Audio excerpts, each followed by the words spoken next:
Hello everybody, and welcome to a new series I'm going to be running on my channel called Rimworld. This is just going to be a quick setup video, go over some things.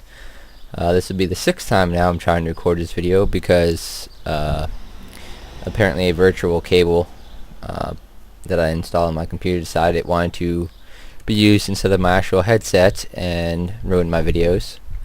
And I also apologize in advance if you can hear the wind blowing from my fan. It's like 90 degrees here, and unfortunately my house can't support AC. So yeah, so here are the storytellers. You got basically your beginner, less aggressive, good for first game, and then you have this one that steadily increases the challenge and difficulty, which is nice. Never actually played it. I believe this one, Phoebe or Phoebe friendly, I believe it's just a building, no bad things can happen, you don't get raided, but don't quote me on that. Like I said, never played it. Tough Cleopatra Classic, I believe, is just really difficult, just a bunch of very hard raids and blights and who knows what else. Never played that either. I've only ever played the Chill Cali and Randy Random.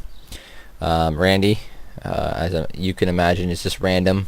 It could be 2 hours of nothing but really nice things happening to you, or like it's happened to me before where I've been playing for 10 minutes and then he sends a giant raid at me that wipes out my whole people and I die.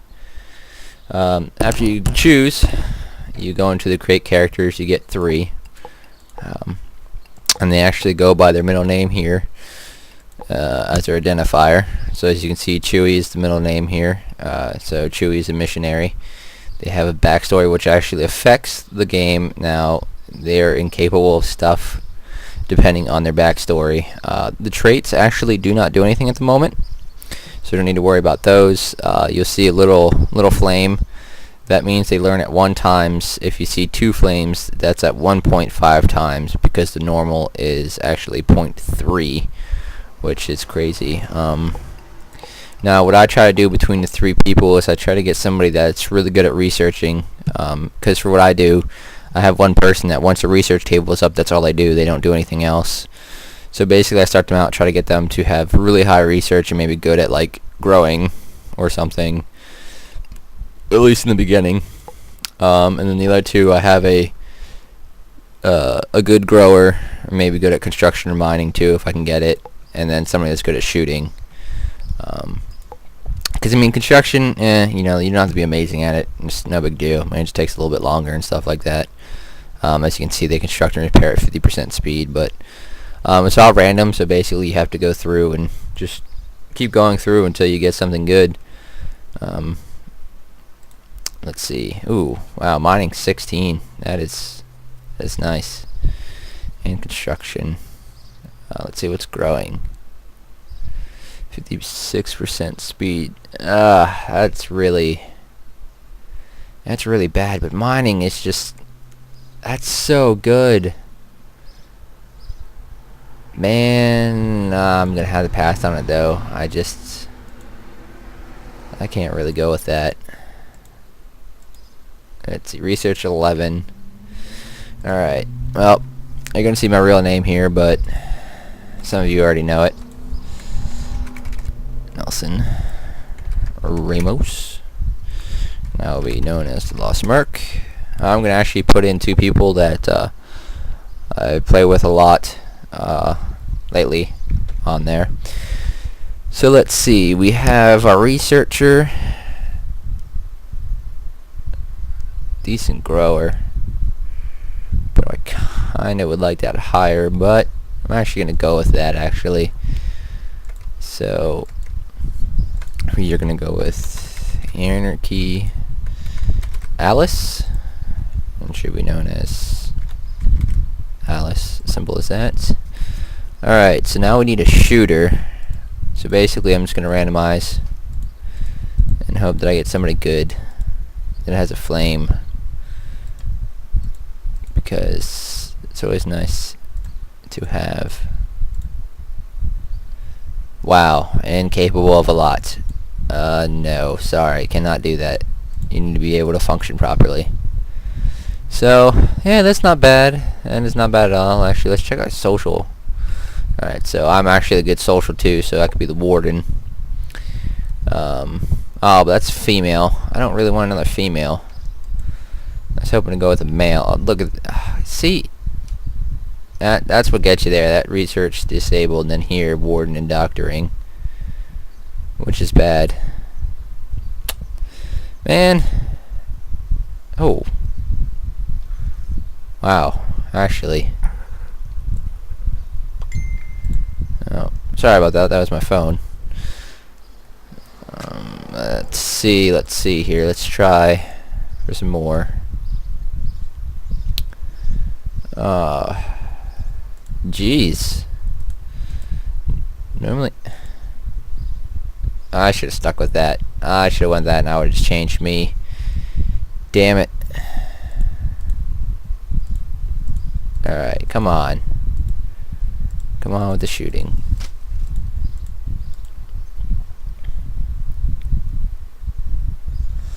So, they're incapable of carrying social, but they're good at construction. And growing, mining, and shooting. Alright, we'll go with this. So, my buddy, Mr. Mudbucket, he'll be known as Mudbucket, obviously. Now, you can go into the map sizes. I recommend if you have an old, weak machine, you go with small or medium. My computer is actually going on 8 years old. Has a Radeon 4500 series. And sometimes I tend to lag just a tiny bit when the bigger raids come in large here. They actually just added the Ludoncrius, or Ludoncrius, I don't know how you're supposed to say that, because it's Ludion Studios who's working on this game. But it's a really huge map. I would love to play it, but even some of the people that I watch that play this and have beast machines, they lag pretty decently on here, so we won't be going with that, unfortunately. So 325, hit start.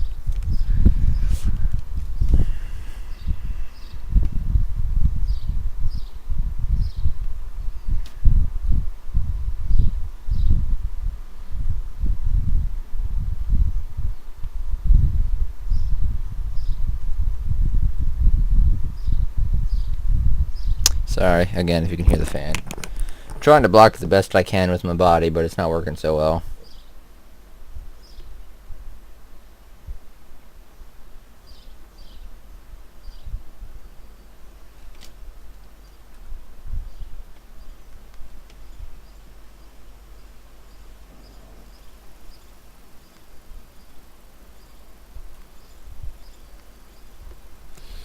Alright, so here we are. The three of you awake in your long sleep sarcophagi to the sound of sirens and ripping metal. You barely get to the escape pods before the ship is torn apart. Sometime later, you land on this unknown Rimworld. As pieces of the shredded starship fall around you, you start making plans to survive. So, no, actually, let me actually turn on my sound here. That would be good. So let's pause it here. You start with some beginning supplies. Silver, you got some wood, got some metal, got a bunch of food. They set up the stockpiles for you. Let's see. Here I am. There's Alice. There's Mud. They start you with guns. I believe Mud is my shooter here. Beastly man with some nice hair. So click on character again. You can go over to skills, see their backstory, stuff like that, so you can remember. So let's equip him with the Ironfield. Quick Merc with the Glock. Quick Alice with the Glock. Alright, so needs, you can see their needs. They normally take care of the food and the rest by themselves. Don't need to worry about it. Thoughts, this is where you actually see their loyalty. Once they get down to a certain threshold, which their threshold for mental break is 10, they can leave the colony. They can go on a rampage, start breaking stuff, lighting stuff on fire, you know, kill some of your colonists or knock them out. Your loyalty is actually based on either your happiness or your fear, whichever is actually higher at the time. That's based on, you know, what they're eating, where they're sleeping, their environment, stuff like that. You have your overview down here in the corner where you can actually choose specifically what they'll be doing. If you don't have it selected, they won't do it. As Lost Merc is the highest, we are going to leave him as the warden. You can change the priorities manually if you so choose. I tend to leave them the way they are. I don't mess with that. Factions. Oh God. Should have just stuck with my other attempted playthrough. Man, it is super windy out today. But as you can see here, the Outlander town, Translators Rock, is friendly. Everybody else is hostile. My other playthrough I had going that I was going to do with you guys that unfortunately didn't record twice. I had 2 other people that were actually neutral, and then only 2 hostiles. But as you can see here, man, everybody hates us. We can change that actually through the comm station by giving them silver and stuff. I'm not too much worried about the tribes, more as the pirate bands. The pirate bands seem to raid more than the tribes usually, and they have better weapons. Here you can see colony wealth in items, buildings, your strength, any danger, fires on the map or enemy raids. I haven't played this new update, unfortunately, so I don't know too much about it. I do believe that this might actually be new with the danger, stuff like that. I haven't, like I said, played much. This is the research screen.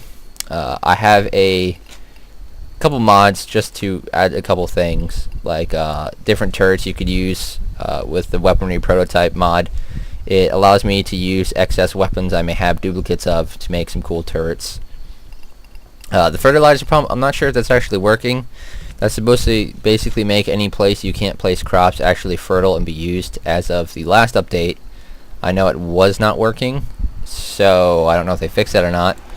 Cremation, I don't remember if I still have that plugin in, or if this is actually just added to the game to burn bodies, which actually is very nice because you eventually accumulate a lot of bodies. You have the new menu here that they changed a bit. Order stayed the same. You can plan out your buildings if you want. You can hunt, chop wood, harvest food, cut plants, haul things, mine, deconstruct, cancel orders. Structure, you have your metal wall, your power doors, then you have your basic wood. Log walls don't have power in them. Wood walls do, metal walls do. If you don't have power doors act like wood doors. They slow you down and stuff like that. 1 second here.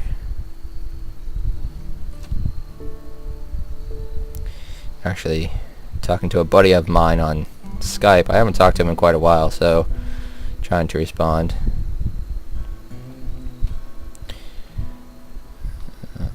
Seeing how he's actually doing.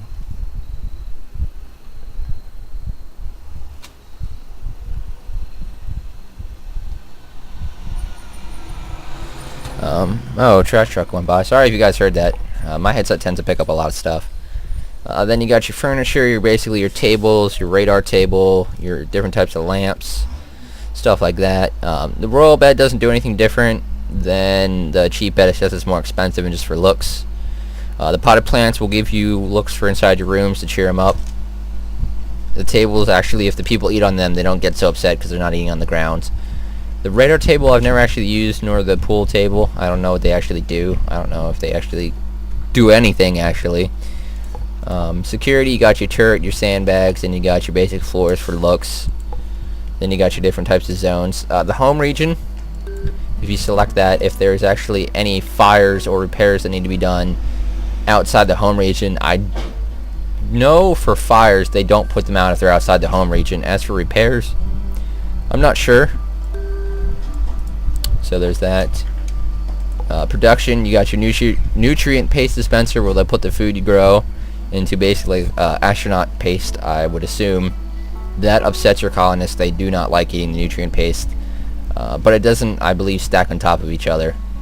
So you should be fine. You have to have hoppers attached to put the food into the nutrient paste dispenser or any meat. But you can have a stockpile where you put the animal bodies if you hunt. Then you can butcher them up, cook them, and then they go into that. Again, I apologize if you can hear that. As my windows are open, my fan's going. Might be a lot of different sounds going on. I'm sorry, but it's just too hot not to have my windows open and the fan going. We have your power cable. You need to actually connect your solar generator or your geothermal to your walls or batteries. It doesn't auto-connect, but when you put down anything that requires power, they will actually auto-connect to the walls, and I believe possibly batteries. I'm not actually sure. Never tried straight up hook up to geothermal or a battery.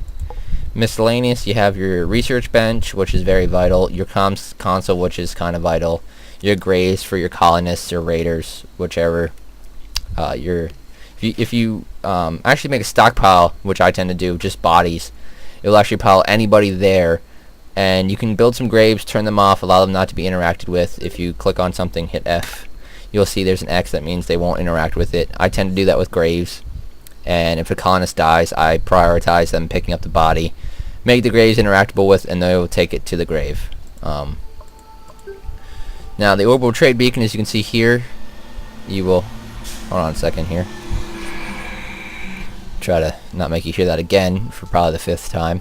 But as you see the white ring, anything inside the white ring is what you will be used to trade, and will be registered into the trade screen. I tend to put that in the middle of the stockpiles and try to basically make my stockpile in the shape of the orbital beacon, and then I'll make a second one if need be. Let's see, and decorations, just a potted plant, same as with the furniture. Yeah, same as the potted plants here. Now, why these 2 plants are here and not in decoration, I don't know. It might actually be from a mod. Same with the floor lamp. I'm not sure what all my mods added. I just kind of saw they added some things, so I decided to go with it. To begin with, I recommend finding a nice area to set up that's pretty defendable easily, in a corner or something like that. Kind of like right here where you can just wall it off and start. But I also recommend having a geothermal geyser somewhere, steam geyser, because the only time you need to worry about running out of power that way is if you have a solar flare that shuts down all electronics, which it's shutting down electronics, so it's not like power is going to help you anyway, because if you use the solar, basically ignites if you have an eclipse, stuff like that. So there's 3 chances with that to run out of power going into batteries. It shuts down at night, and it's just a pain. Oh, wow, that actually spawned in a lower room there. That's odd. Now, this is quite a big map. I tend not to try to go on a long journey to have to go set up a base, because it is a bit of a nuisance to have to make them walk so far and then recollect all their supplies. So I do believe I'm actually going to come down here and set up over here then. But I'm not sure how long I've been recording. I'm going to try to keep these 20-minute videos. But I just wanted to go over the basis with you of everything and get you just basically the rough idea, stupid truck, of what's going on. And as also here you got your time speeds, your day, how long you've been for the day, and you can change your visibility of zones on and off. Your menu where you got the save function, different pages that Ludion has up. Can't change options, load save. So we're gonna make a quick save and let's play Rimworld and hope this video actually works properly. Look like there's a space there. I'm gonna save that. Alright, let you know it's saved, and I hope you guys enjoyed the video. Please like, subscribe, share, leave a comment. If you guys are interested in the game, I do believe it is $20 on the website. I actually have the $40 version back when Kickstarter was funded to get my name in the game. I do believe that was approved, so my name should show up randomly with the thousands of other people that I do believe funded the $40 name in game, along with the higher tiers. So I will put a link down to the website down below. Please do actually, if you like this video, check it out. It is a very, very fun game. He updates it quite frequently. He will email you. He's a really nice dude. I actually lost my original copy because of my ex-fiance who left me. She had it in her email and wouldn't give it to me and stopped talking to me. So sent him an email, told him what was going on. He said sorry to hear about that. I had one actual duplicate of the download to a old update, so he basically repurchased the $40 option for me, sent it to me, set up everything for me, and said, sorry about to hear what happened, and here you go, enjoy the game. I don't know anybody else that would actually do that for anybody that sends in to say, hey, I lost my game, can you send me another copy? And all you have to show as proof is that you have an old downloaded version, but that basically somebody could have forwarded to you. So I really appreciate it. This guy's awesome. but please, at least check it out. And I'll see you next time.